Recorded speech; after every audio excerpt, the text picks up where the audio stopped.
করতেই হবে, কোনো নীতির নিয়ম নেই। সকলের জন্য একাদশী বাধ্যবাধকতা।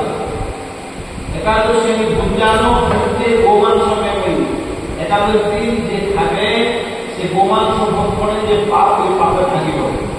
গোমাংস ভক্ষণে কত পাপ হবে বলছে, যত সংখ্যক গরুর লোম আছে অত সংখ্যক নরেরও গ্রহণ করতে হবে। অসংখ্য নরক নরেরও গ্রহণ করতে হবে। বুঝলেন না?